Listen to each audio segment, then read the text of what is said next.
Hola amigos, bienvenidos una vez más a este canal. Hoy vamos a hablar de lo que científicamente se conoce la ecuación de Dios. O también quizás lo hemos escuchado como el ajuste fino. Es esa condición que tiene el universo, que ha estudiado la física, la ciencia, de que, bueno, todos los parámetros parecería que se han alineado de una forma perfecta para que exista la vida. Algo pues complicado de comprender si se sigue creyendo en el tema del azar, ¿no? De que todo surgió por el azar. Ese azar pues no podría dar un ajuste tan fino como el que tiene el universo para que exista la creación en sí. Ya ustedes saben que la ciencia por lo general intenta analizar todos los fenómenos de la existencia, desde la matemática, desde el materialismo, y si bien eso nos ayuda a acercarnos un poco a entender respuestas, siempre hace falta la parte espiritual.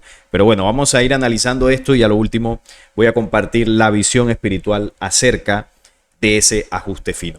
Se habla de una simple fórmula matemática, no solo insinúa a Dios, supuestamente, ¿no?, en ese ajuste fino, sino que prácticamente prueba que el gran tipo ha estado moviendo las palancas detrás de la cortina del universo todo el tiempo. Dentro de esta fórmula de Dios o ajuste fino, se habla de una pista cósmica, una danza fantasmal de la antimateria.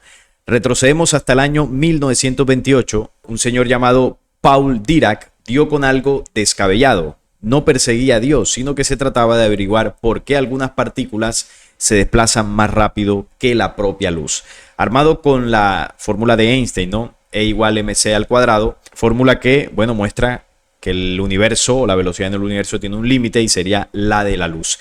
Y la bola de cristal cuántica de Schrödinger, que predice dónde pueden aparecer las partículas. Dirac las unió en una ecuación tan inteligente que haría llorar a cualquier matemático. Pero he aquí el giro, los números arrojaron algo muy extraño.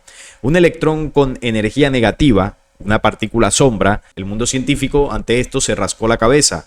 Energía negativa, ¿qué es eso? ¿Un pagaré cósmico? Dirac se retractó y dijo que no se trataba de un fallo, sino de una imagen especular de la propia materia, la antimateria. 4 años más tarde, los rayos cósmicos que caían del cielo revelaron los positrones, una primera señal de la antimateria. Dirac, apodado el padre de la antimateria, había abierto un nuevo campo de la física, la teoría cuántica de campos, donde el universo zumba al son de una sinfonía de fuerzas invisibles. Tras el Big Bang, la materia y la antimateria deberían haber nacido como gemelas, parejas iguales en una danza mortal. Mismas cantidades, cargas opuestas destinadas a chocar y borrarse mutuamente en un destello de pura nada. Pero aquí está el truco, todavía estamos aquí, el universo se ahoga en materia, estrellas, planetas, seres humanos, plantas, mientras que la antimateria es apenas un susurro. Ese desequilibrio, se dice, no es un caos aleatorio, es una huella digital de una intención, un juego diseñado. Es decir que no estaría así por azar en ese ajuste, en esos parámetros de materia, de antimateria, como llaman ellos. No habría sido casualidad, sino que habría una intención, un pensamiento, una idea de que el universo precisamente esté en esas condiciones. Y esto es lo que comúnmente se conoce como regulación fina o ajuste fino. Imaginemos el universo como un funambulista galáctico haciendo equilibrio sobre un cable tan fino que es una locura. Las leyes de la física, la gravedad, la relación de las masas protón-electrón, la constante cosmológica están perfectamente ajustadas para que la vida pueda surgir. Un pequeño ajuste y se acabó el juego. Es decir, todo en el universo, todas las leyes han cuadrado de una forma tan perfecta que el más mínimo desequilibrio desencadenaría la destrucción del propio universo. Todo ha sido ajustado, y lo digo en esos términos, ha sido ajustado, porque detrás de esto obviamente no hay un azar, ¿no? Aquí hay una inteligencia, hay una intención que movió las leyes, estableció las leyes para que existiera el equilibrio y así se pudiera gestar lo que conocemos como la vida, las estrellas, los planetas, las humanidades. Todo eso está sujeto a una ley. Una ley que no funciona de forma automática, de una forma pues al azar, de una forma sin conciencia, sin inteligencia. Unas leyes que tienen una intención de hacer que el universo funcione de esa forma. Hay una inteligencia suprema detrás de todo esto, que es lo que en términos coloquiales nosotros le llamamos Dios, una mente creadora, una energía ser. La ciencia a esto no le llama Dios, le llama las leyes de la física, porque ustedes saben que la gran mayoría dentro de la ciencia ortodoxa pues se inclinan más por el ateísmo, porque, bueno, dicen que no pueden comprobar con exactitud que exista una inteligencia detrás de todo esto. Pero claro, quizás se está buscando como no se debe o se está buscando donde no se debe. ¿Por qué? Porque la percepción que tenemos de Dios como humanidad es de un señor en un trono, un señor pues quizás parecido a nosotros físicamente. Y claro, ¿qué evidencia hay de que eso exista en los confines del universo, ¿no? Que hay un señor mayor por allá moviendo todas las leyes universales. Eso no tiene mucho sentido. Bajo ese concepto y perspectiva de ese Dios en un trono físico por allá, pues ahí se entiende que los científicos duden de eso. Pero claro, si cambiamos el concepto de lo que hemos creído que es Dios, no como un señor, sino como una inteligencia, una ley, un ser creador sin forma, sin cuerpo, que no tiene las emociones de castigo, de premio que nos han enseñado desde la antigüedad. Porque esos que tenían cuerpo y que actuaban de esa forma, premiando y castigando a los seres humanos, que tenían sus leyes injustas, no eran Dios, eran los falsos dioses, los Elohim, seres avanzados tecnológicamente, de naturaleza extraterrena, y que claro, en el pasado se aprovecharon de la ignorancia de las civilizaciones iniciales de la humanidad para imponerse como dioses. Pero esos no son los dioses verdaderos. La naturaleza de la fuente original del universo no tiene esas mismas características, es completamente diferente. Entonces hay que hacer un cambio de chip, de cambiar el concepto de Dios, de la naturaleza del creador, para comenzar a comprenderlo. Porque si se intenta seguir comprendiendo bajo los parámetros de los Elohim, claro, ahí se van a seguir generando muchísimos misterios y muchísimas dudas. Las probabilidades de que todo esto encaje es pura suerte, más escasas que un neutrino colándose a través de una pared de plomo. Alguien o algo sabía cómo sintonizar esta radio cósmica a la estación exacta donde la vida podría cantar. Entonces el señor Dirac, hacia 1963, pronunció la siguiente frase, ¿no? Dios es un matemático de muy alto nivel. Claro, ellos lo entienden desde su postura científica, desde la matemática, pero obviamente en el origen del universo pues no hay cálculos matemáticos como lo percibe la ciencia. Estamos hablando de leyes espirituales. ¿Por qué está construido así el universo? No lo sé, simplemente es así. Quizá Dios tiene un doctorado en cálculo avanzado y un don para construir mundos. En mi caso, para poder entender esa fuente o esa mente creadora, me ayudó mucho lo que relata el libro secreto de Juan cuando describe a esa primera fuente o intenta hacer una descripción que ahorita la vamos a recordar para que veamos cómo ese diálogo que tiene el Cristo con Juan, el apóstol, rompe los esquemas, ¿no?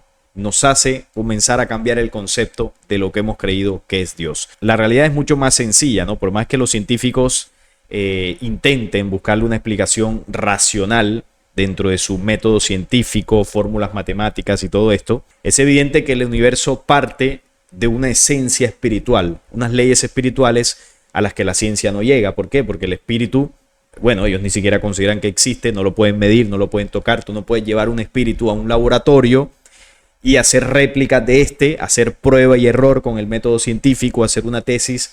No puede la ciencia terrestre hacer eso. Entonces, como no pueden hacer eso, lo descartan. Dice que pues no tienen pruebas de la existencia de las dimensiones espirituales. Por lo tanto, no son capaces de ver a Dios. Y digo ver en un sentido figurado porque evidentemente nadie lo ha visto. En el sentido de que no es un señor con cuerpo físico. Me refiero a que no pueden percibir la naturaleza espiritual y la inteligencia que está detrás de lo visible. La creación es el reflejo del espíritu que lo creó. Y así es desde el origen, cuando las leyes se dispusieron para gestar el todo. Por eso se habla del ajuste fino. Para usted ajustar algo, si se necesita una especie de ajuste fino, entre comillas, por ejemplo, para crear un celular, estos aparatos que tenemos todos los días, se requiere una mente, una inteligencia para haberlo diseñado, para crear los componentes, los circuitos, los chips, la batería, todo lo que esto necesita para que funcione de la manera que funcione, que hoy en día pues nos facilita muchas tareas. Si para esto se necesitó una inteligencia, una mente, un ajuste de las personas que lo fueron elaborando con maquinaria, en algunos procesos con manos humanas, con esto se necesitó un proceso industrial muy importante que llevó años. Ahora, si esto, que es materia inerte, un elemento tecnológico humano, que si usted lo compara, por ejemplo, con un sol, pues no tiene nada que ver. Imagínense un sol que es una creación que sustenta la vida de los sistemas solares, de los planetas y humanidades que se desarrollan en planetas. Entonces imagínense la inteligencia que debe tener el Sol, que es capaz de sustentar la vida de las inteligencias que crearon un teléfono celular, que cualquiera pues se maravilla, ¿no?, con toda esa tecnología. Imagínense la tecnología o la ciencia espiritual de la creación para poder establecer las leyes, esas leyes finas, ajuste fino, para que se dé la fotosíntesis y las plantas puedan desarrollarse, puedan aprovechar la luz solar, para que se dé el ciclo del agua en el planeta, para que las montañas reverdezcan, para que se produzca el fruto en los árboles, se alimenten los animales, para que ocurran las estaciones en el planeta. Y estoy hablando solo del planeta Tierra, porque si nos vamos a un sistema solar, a una galaxia, a un universo, es que no lo podemos comprender todos los parámetros que se necesitan para que eso funcione. ¿Qué inteligencia está detrás de eso? ¿El Big Bang? ¿El azar? ¿O estamos hablando de que hay un ser, hay un espíritu que es invisible, que no lo podemos ver, no lo podemos tocar, pero que sentimos que está ahí? Y digo sentimos porque quienes tenemos la certeza de que esto es así, sabemos que eso no se puede explicar a nivel mental, a nivel intelectual, pero sabemos por dentro que así funciona el universo. El ajuste fino no es más que la presencia del espíritu y la inteligencia del creador detrás de las leyes universales para que éstas funcionen. No hay más. Es sencillo de comprender. Ellos le llaman entonces ajuste fino, que también es llamado principio antrópico, y este es uno de los hechos científicos más importantes con el que cuenta la teología natural contemporánea, ya que si bien no constituye una demostración de la existencia de Dios, o por lo menos así lo percibe la ciencia, que eso ni siquiera para ellos demuestra la existencia de Dios. ¿Por qué? Porque no pueden llevar eso a un laboratorio y replicarlo, no pueden tocarlo. En cierta medida nos sugiere que el universo ha sido deliberadamente diseñado, independientemente si estemos o no de acuerdo con esta implicación teológica. No cabe duda alguna de que el ajuste fino abre una agenda muy interesante en lo que respecta a las interacciones entre ciencia y religión. ¿Pero en qué consiste el ajuste fino del universo? En palabras muy simples, es el notable hecho de que las leyes físicas están finamente ajustadas de tal manera que si variáramos alguna de ellas en un ínfimo porcentaje, la vida simplemente no existiría. Esto es realmente impresionante, ya que en buenas cuentas nos está diciendo que habitamos un universo extremadamente improbable en el cual se ha desarrollado la vida compleja de una manera muy equilibrada. Entonces, ese es el concepto de ajuste fino, y básicamente es las probabilidades o las ínfimas, casi nulas probabilidades de que el universo haya surgido así como está por azar. Supongamos, yo separo todos los componentes que tiene este celular, los tornillos que tiene, el vidrio, la batería, el chip, bueno, toda la placa base, los componentes, los circuitos. ¿Qué posibilidades hay de que yo tome todos esos componentes, los lance al aire al azar, y cuando caigan el celular esté completamente armado y funcional como lo vemos ahora? ¿Qué posibilidades hay de que eso ocurra? Bueno, los científicos dirán, no, hay alguna ínfima posibilidad de que pase. Y lo cierto es que no, la única posibilidad de que eso ocurra es que una inteligencia tome los componentes y los ajuste. Eso es el ajuste fino, de que hay una intención, una idea para poder desarrollar esa creación. Si no, no se da. Porque si fuese lo contrario, los celulares en algún punto del tiempo hubiesen aparecido de la nada sin que ninguna inteligencia ni ninguna mano de obra los hubiese gestado.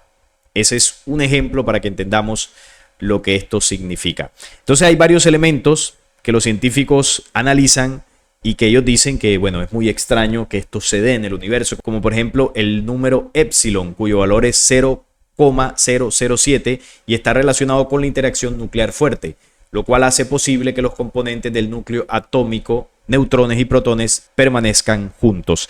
Si eso se varía una milésima, se separa el núcleo atómico y sus componentes y la vida deja de existir. Nosotros estamos compuestos de átomos y hay una ley que mantiene los neutrones y protones juntos al átomo. Si esto se divide, morimos instantáneamente, si hay solo una pequeña variación. Otro punto es el parámetro, que básicamente se relaciona con la densidad del universo. Es muy importante en cosmología. Si bien hoy su valor es de aproximadamente 0,3, lo realmente perturbador es el hecho de que en los orígenes necesitaba haber sido muy cercano a la unidad. Si en el comienzo era 1, el universo se hubiese expandido muy rápido. como para permitir que las estrellas y galaxias se condensaran. Si hubiese sido de otra forma, se hubiese contraído sin dar suficiente tiempo para la formación de estrellas y galaxias. En ambos escenarios la vida no hubiese surgido. Es decir, que según este parámetro, el universo se expandió a la velocidad exacta para que se pudieran conformar estrellas y galaxias. Si se hubiese expandido un poco más rápido, no se forman. Por lo tanto, la vida no hubiese sido. Y si lo hubiese hecho más lento, pues tampoco hubiese surgido la vida. ¿Cómo se determina eso? ¿Al azar? ¿O hay alguien que está midiendo la velocidad para que las demás leyes se comiencen a gestar? Es evidente que hay una inteligencia, pero claro, los científicos no dan su brazo a torcer. Otro punto son las moléculas, como por ejemplo nuestro ADN, son esenciales para el desarrollo de la vida y su estructura constituida, entre otras cosas, por enlaces atómicos, está íntimamente relacionada con la naturaleza del electrón y protón, específicamente para que dichos enlaces sean estables y por ende sea posible la vida. Entonces eso está unido, está cohesionado, todas esas moléculas, y por eso se da la cadena del ADN que al final pues produce la información necesaria para crear estos cuerpos en el vientre materno. Si eso se desajusta un poco, no hay vida. También es sabido que nuestro universo se expande de manera acelerada y la constante cosmológica, inicialmente introducida por Einstein, es la que describe dicha aceleración.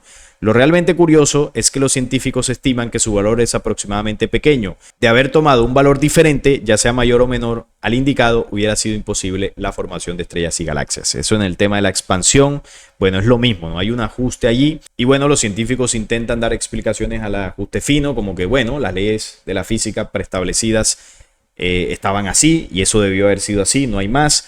O dice que bueno, nuestro universo es uno entre muchos otros y por eso las probabilidades se amplían, es decir, como que intentan quitarle importancia al hecho de lo ajustado que necesitan estar esos parámetros para que el universo y la vida sean. Y cuando me refiero a lo ajustado es lo perfectamente ajustado, no es un poco ajustado, no, es algo casi que indescifrable, sigue siendo un misterio, ¿no? Pero claro, para entender todo esto es necesario ir a conocimientos espirituales, es la única forma de entender el misterio. Porque si la ciencia no aprende a unir los conocimientos espirituales con el conocimiento científico, difícilmente va a hallar respuestas.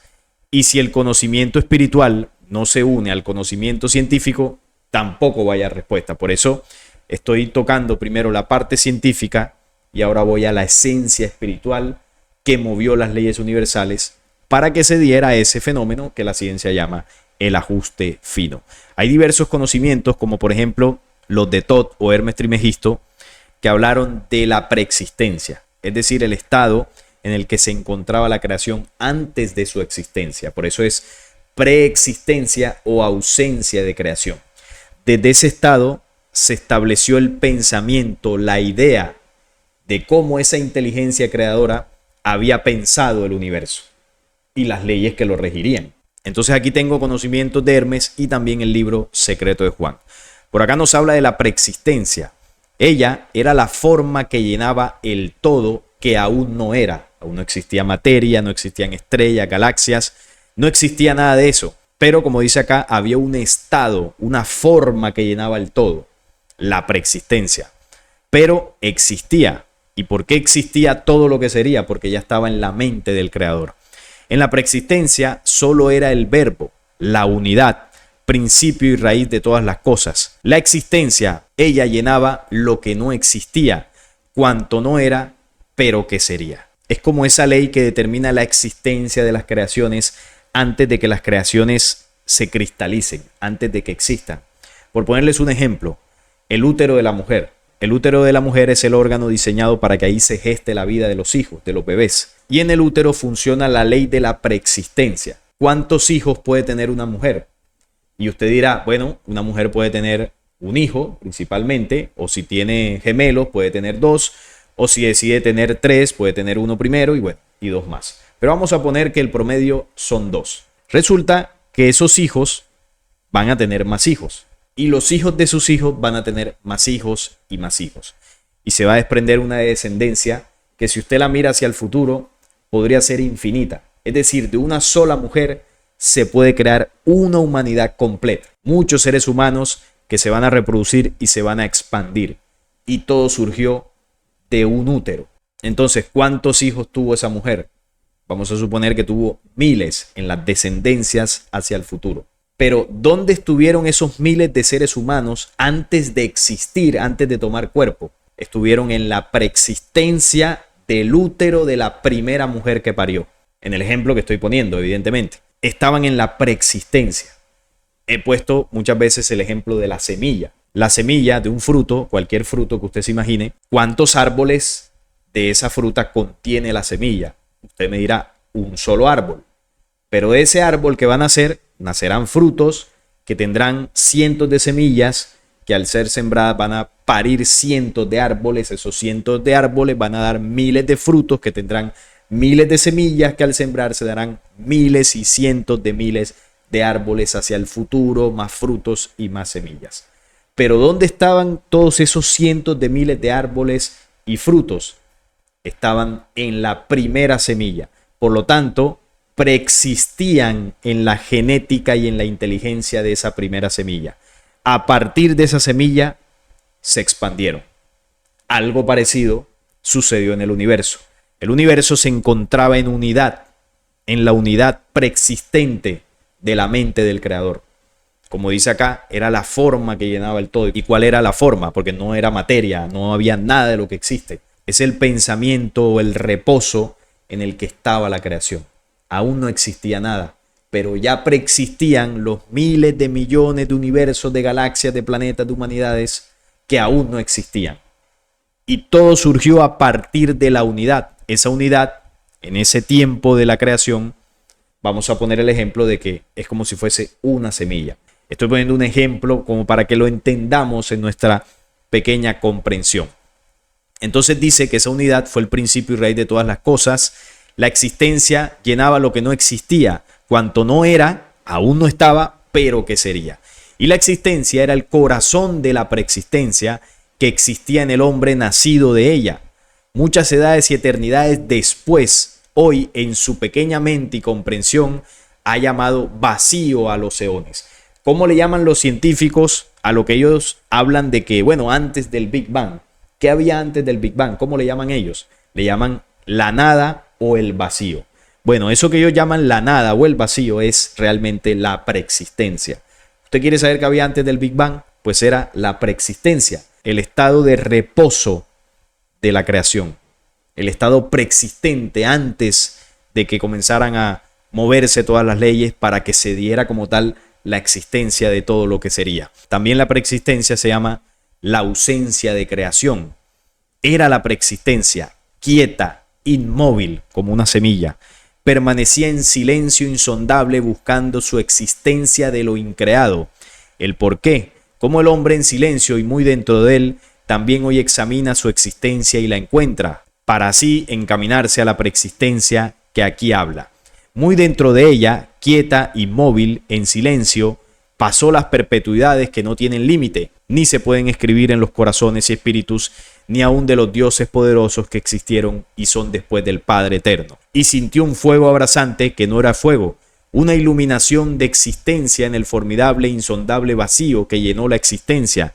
Dentro, muy dentro de la luminiscencia, en el centro de toda la preexistencia, se contenía la paz espiritual, el amor universal y la armonía creacional.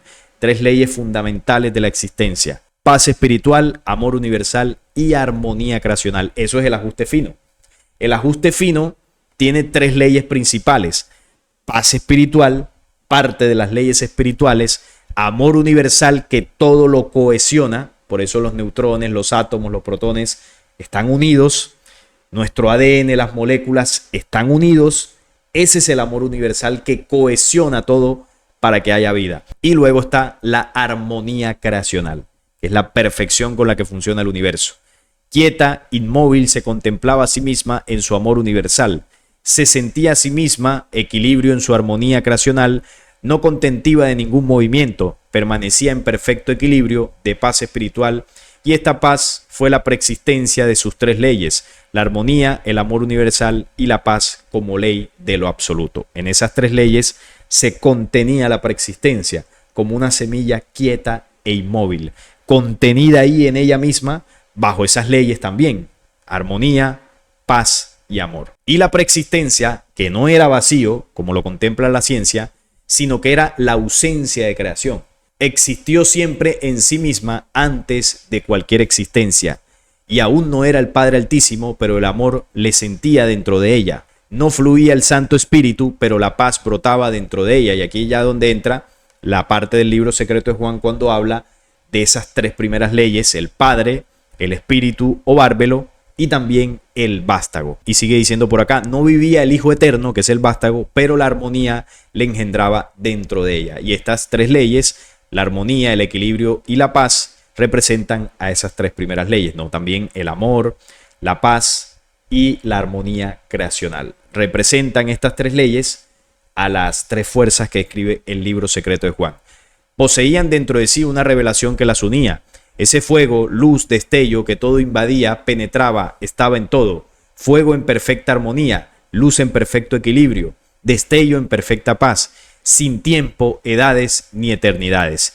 Y en un plazo no contado, ni aun por los espíritus supremos y las conciencias eternas, la preexistencia, ese estado en el que se encontraba toda la creación que aún no era, destelló, implosionó, que es lo que los científicos hablan como la gran explosión, que realmente fue un destello, una implosión de todas las leyes que impulsó a partir de ahí todo lo necesario para que las creaciones comenzaran a existir. Fue un destello programado, sentido y pensado por la inteligencia creadora. No fue una explosión al azar, como en muchos casos lo plantea la ciencia. Entonces implosionó como unidad, principio y raíz de todas las cosas. La armonía se estremeció y concibió el amor. El equilibrio se estremeció y dio a luz la justicia. La paz se estremeció y se hizo verbo, el poder de la creación, dentro de la unidad, principio y raíz de todas las cosas. Entonces, por fin, la preexistencia se movió en armonía, paz y equilibrio de la unidad. Por eso existe el ajuste fino, porque de un caos, de una explosión o del azar, no puede surgir un ajuste fino. ¿De dónde surge ese ajuste? Bueno, cuando la preexistencia se movió en armonía, paz y equilibrio de la unidad. Desde ese origen, en perfecta armonía, se gestaron las leyes que hoy en día los científicos estudian como leyes de la física, que funcionan con un ajuste impresionante. Tomó cuerpo en su destello, luz y fuego, y se facultó Padre Altísimo sin nombre y sin fin. Pero su luz preexistente permaneció unida en lo inmanifestado dentro de él, y nadie, ni antes ni después de él, logró llegar a ella. Fue inmutable, es inmutable, será inmutable, es perfecto, increado, ¿no? Hablando de esa inteligencia, esa primera inteligencia que impulsó las leyes de toda la existencia. Entonces esto que acabo de escribir es el creador. Lo que nosotros, sin comprender, llamamos el Señor, llamamos Dios. Esto no es alguien. Esto es el todo, la ley suprema que creó todo lo que existe. No lo comprendemos aún del todo, no pasa nada. No es para que lo entendamos en su máxima expresión. Simplemente son destellos de conocimientos que nos ayudan, más que a entender, nos ayudan a sentir el origen. Para que algunos de esos misterios, como le llama la ciencia, empecemos a ver que no son tan misterios, simplemente que hay una lógica detrás de esos sucesos, una lógica creacional. Y además de esto, el libro secreto de Juan nos hace una descripción también muy profunda de esa primera fuente. Es perfecto. ¿Quién es el espíritu invisible? Espíritu invisible. Por eso lo decía ahorita. Si no se entienden las leyes espirituales, no se podrán comprender las leyes físicas. Si no se entiende lo invisible, lo insondable, no se puede entender lo palpable y lo medible. Esa es la ley en el universo. Si separamos las leyes espirituales de lo que podemos percibir, ver y tocar, siempre habrá un vacío de información y de conocimiento. Aquí lo que yo trato de hacer es unir la ciencia y el espíritu para hallar respuestas. El uno, soberano que no tiene nada sobre él, es Dios y Padre de todos. El uno invisible que está sobre todo, que es imperecedero, que es luz pura, que ningún ojo puede ver. Por eso la ciencia ortodoxa siempre va a decir que no tiene pruebas de la existencia de una fuente creadora, porque nunca lo podrán ver. El espíritu invisible, uno no debería considerarlo como un dios o igual que un dios, pues es más grande que un dios. ¿Por qué es más grande que un dios? Porque los que se llamaron dios son los Elohim, los dioses del pasado. Esos son los dioses. La fuente creadora es superior a todos esos falsos dioses, evidentemente, porque no tiene nada sobre él y ningún señor sobre él. No existe dentro de nada que sea inferior a él, o sea, una casa o un templo, que es una creación inferior, o una imagen para adorar, no existe dentro de eso. Nada que sea inferior a él, ya que todo existe únicamente dentro de él. Es eterno, toda vez que no necesita nada, porque es absolutamente completo. Nunca ha carecido de nada para ser completo, sino que siempre ha sido absolutamente perfecto en la luz. Es ilimitable, toda vez que no hay nada ante él que le dé límite. Es insondable, toda vez que no hay nada ante él que lo sondee. Es inconmensurable, toda vez que no había nada ante él que lo midiera. Es inobservable, toda vez que nada lo ha observado. Es eterno y existe eternamente. Es inexpresable, toda vez que nada podía comprenderlo para expresarlo. Es innombrable, toda vez que no hay nada ante él que le dé nombre. Es la luz inconmensurable, pura, santa, brillante. No tiene nombre. Los nombres que se le han colocado a los dioses en la historia son de los antiguos Elohim. Los seres extraterrenos que se hicieron pasar por Dios, esos sí tienen nombre. Yahvé, Alá, el uno, el otro. La fuente original, que es la primera ley en surgir, no tiene nombre. Es inexpresable y es perfecto en su inmortalidad. No es que forme parte de la perfección o de la bienaventuranza o de la divinidad. Es mucho más grande. No es corpóreo ni incorpóreo. No es grande ni pequeño. Es imposible decir cuánto es o de qué clase es, pues nadie puede comprenderlo. No es una entre muchas cosas que existen. Es mucho más grande. No es que sea realmente más grande, sino que como es en sí mismo, no es una parte de los mundos o del tiempo, porque cualquier cosa que es parte de un mundo fue producida una vez por otra. No tiene tiempo, no tiene espacio. El tiempo y el espacio surgieron en ese mismo origen cuando la preexistencia destelló. Entonces esa teoría de Hawking que decía que, bueno, antes del Big Bang no había nada porque no existía un tiempo para que existiera un creador. Y lo que no comprendió Hawking nunca es que el tiempo se creó a partir de la primera fuente. Esa inteligencia está fuera del tiempo, está fuera del espacio, está fuera de nuestra comprensión. Por eso intentar analizarlo bajo las leyes físicas es imposible. No le fue asignado tiempo, toda vez que no recibe nada de nadie. Eso sería un préstamo. El que existe primero no necesita nada de uno que es posterior. Entonces, si usted le reza, le da ofrendas, diezmos, el rosario, eso no sirve de nada. ¿Por qué? Porque no necesita nada de uno que es posterior. Al contrario, el posterior alza la vista hacia el primero en su luz, porque el perfecto es majestuoso, es puro e inconmensurablemente grande. Es el mundo que da mundo, la vida que da vida, el bendito que da bienaventuranza, el conocimiento que da conocimiento, el bueno que da bondad, la misericordia que da misericordia y redención, la gracia que da gracia. No es que sea realmente así, sino que da luz inconmensurable e incomprensible. O sea, es la fuente y principio de todo lo que existe. Todo emana de él. ¿Qué debo deciros sobre él? Su reino eterno es imperecedero, es tranquilo, es silencioso, está en reposo y es ante todo la cabeza de todos los mundos y lo sostiene por medio de su bondad.